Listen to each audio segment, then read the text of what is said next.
Hello guys, मैं दीपक सिन्हा, आप सभी का इस चैनल पर स्वागत है। आप लोग देख रहे हैं स्टडी नमः। आज हम class 11 political science chapter number 2 का क्वेश्चन नंबर 1 करने जा रहे हैं। हालांकि मैंने आप लोगों को बता रखा है कि मैं सेकंड चैप्टर में से सिर्फ आप लोगों को 13 क्वेश्चंस करवाऊंगा। कमिंग मार्च 2021 में जो आपके फाइनल टर्म के एग्जाम होने वाले हैं उसमें सेकंड चैप्टर में से सिर्फ 13 क्वेश्चंस। अगर एग्जामिनर सेकंड चैप्टर में से क्वेश्चन बनाता है तो मेरे 13 क्वेश्चन में से एक क्वेश्चन उस पेपर में, उस एग्जाम में जरूर होगा 110% की गारंटी के साथ। तो आज हम स्टार्ट करते हैं क्वेश्चन नंबर 1। क्वेश्चन नंबर 1, अधिकार क्या है, अधिकार का घोषणा पत्र क्या है और हमें अधिकारों की आवश्यकता क्यों है। मैंने 3 छोटे छोटे क्वेश्चंस को कंबाइन कर एक क्वेश्चन बना रखा है। एग्जाम में इस तरीके से क्वेश्चन आ सकता है, एक सेपरेट 1 मार्क्स में, अधिकार क्या है, या अधिकार क्या है, अधिकारों की घोषणा पत्र का वर्णन कीजिए, या इस तरीके से आ सकता है, अधिकार क्या है, हमें अधिकारों की आवश्यकता क्यों है। इस तरीके से एग्जामिनर क्वेश्चंस आप लोगों से पूछ सकता है। इसका जो आंसर है, आप अपने सैंपल पेपर उठा लो, जितने भी हेल्प गाइड है उन सबको उठा लो, उनकी लैंग्वेज देखो और मेरे खुद के नोट्स की लैंग्वेज। ये जो क्वेश्चन मैं आप लोगों को करवा रहा हूँ ये मैं अपने नोट्स में से करवा रहा हूँ, अपने नोट्स में से। तो मेरी जो लैंग्वेज होगी नोट्स की बहुत ही ईजी होगी, जो आप लोगों को याद करने में और समझने में बहुत ही आसान रहेगा। तो हम सीधा अब आंसर पे बात करते हैं। क्वेश्चन आप लोगों को समझ में आ ही गया होगा। आंसर, अधिकारों के विकास में बहुत समय लगा है। ये स्थान और समय के साथ बदलते रहते हैं और लोगों को अपने अधिकारों के लिए निरंकुश राजाओं के विरुद्ध घोर संघर्ष करना पड़ा था। इसको अगर मैं छोटा छोटा करके समझा दूं तो अधिकारों के विकास में बहुत समय लगा। सही बात है, अधिकार को प्राप्त करना आसान बात नहीं है। एक अधिकार को प्राप्त करने के लिए हमें संघर्ष करना पड़ता है, और संघर्ष हमने किनके साथ किया? अपने निरंकुश राजाओं के साथ में। इसमें एक और पॉइंट दिया गया है कि समय और स्थान के साथ अधिकारों में बदलाव आ जाते हैं। अब आ जाइए मेन पॉइंट। ये छोटी सी 2 लाइन अधिकार के ऊपर थी, एक स्टार बना के अधिकार पॉइंट लिखें। अधिकार एक्सप्लेन करेंगे। अधिकार वे हक है जो एक आम आदमी को जीवन जीने के लिए चाहिए, जिसकी वह मांग करता है। अगर एक व्यक्ति के पास अधिकार नहीं है तो व्यक्ति समझो जीवित नहीं है। बिना अधिकारों के व्यक्ति का जीवन शून्य है। स्टार बना के सेकंड पॉइंट, अधिकारों का घोषणा पत्र। ये मोस्ट इंपॉर्टेंट है। एग्जाम में अगर ये ना पूछा जाए कि अधिकार क्या है, बहुत इजी रहेगा, मगर घोषणा पत्र के बारे में पूछा जा सकता है, चाहे वो 1 मार्क्स में या 2 मार्क्स में। अधिकारों का घोषणा पत्र कहा जा रहा है, संविधान द्वारा अधिकतर लोकतांत्रिक देशों में नागरिकों के अधिकारों को संविधान में सूचीबद्ध कर दिया जाता है। इस शब्द पे ध्यान देना। और अधिकारों को सरकार द्वारा मान्यता प्राप्त होती है। ऐसी सूची को अधिकारों का घोषणा पत्र कहते हैं, जिसकी मांग 1928 में नेहरू जी ने उठाई थी। और घोषणा पत्र सरकार को नागरिकों के अधिकारों के विरुद्ध काम करने से रोकता है। अधिकार का घोषणा पत्र मैंने एक्सप्लेन किया हुआ है बहुत ही इजी लैंग्वेज में। अगर मैं इसको आप लोगों को समझाऊं तो ध्यान से समझना। संविधान द्वारा अधिकार, लोकतांत्रिक देशों में नागरिकों के अधिकारों को संविधान में सूचीबद्ध किया गया है। यानी कि भारत के संविधान के अंदर नागरिकों के अधिकारों को लिखा गया है, सूचीबद्ध किया गया है।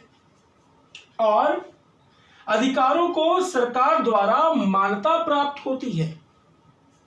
हमें जो अधिकार मिलते हैं सरकार द्वारा उनको मान्यता प्राप्त होती है, अधिकार मिल जाए। और सरकार द्वारा उन अधिकारों पर किसी प्रकार की कोई मान्यता ना हो तो वह अधिकार नहीं होते हैं।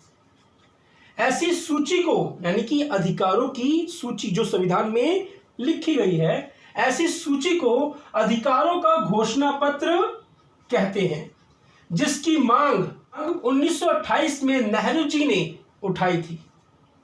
1928 में नेहरू जी ने उठाई थी। और घोषणा पत्र, जो हमारा घोषणा पत्र है, सरकार को नागरिकों के अधिकारों के विरुद्ध काम करने से रोकता है।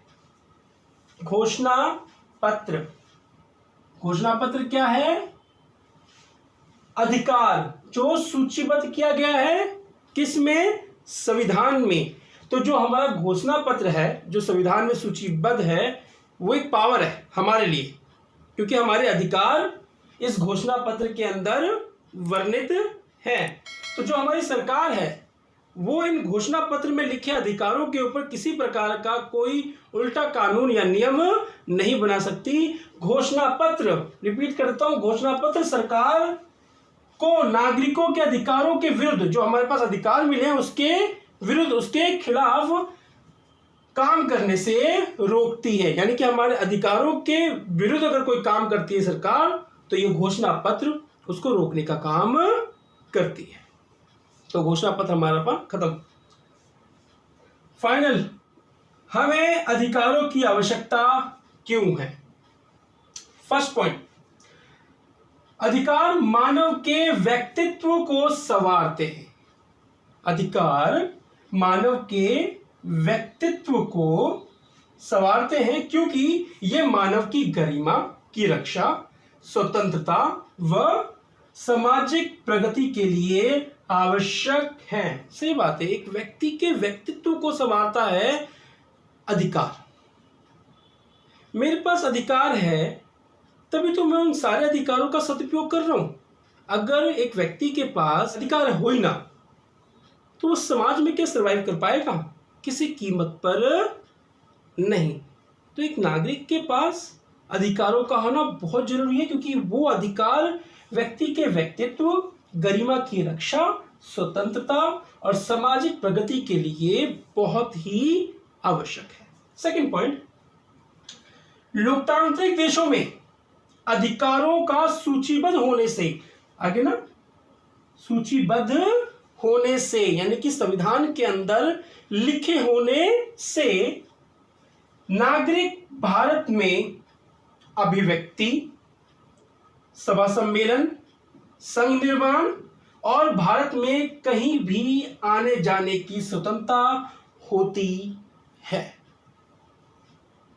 सेकंड पॉइंट एक्सप्लेन कर दूं, लोकतांत्रिक देशों में अधिकारों का सूचीबद्ध होना यानी लिखा जाना संविधान के अंदर, नागरिक भारत में अभिव्यक्ति, जब दो व्यक्ति आपस में अपने विचारों को आदान प्रदान करते हैं, उस प्रक्रिया को कहा जाता है अभिव्यक्ति। तो ये हमारा एक अधिकार ही है कि हम लोगों के साथ मिलते हैं, उनसे बात करते हैं, अपने विचारों को आदान प्रदान करते हैं। ये हमारे पास एक अधिकार है। चाहे उसमें अधिकार में हम सरकार की बुराई कर सकते हो, सरकार की अच्छाई कर सकते हो, ये हमारे पास अधिकार दिए हुए हैं। तो वो अभिव्यक्ति, सभा सम्मेलन करना, एक सभा बनाई, उस सम्मेलन करके किसी भी मुद्दे के ऊपर हम सभा सम्मेलन कर सकते हैं।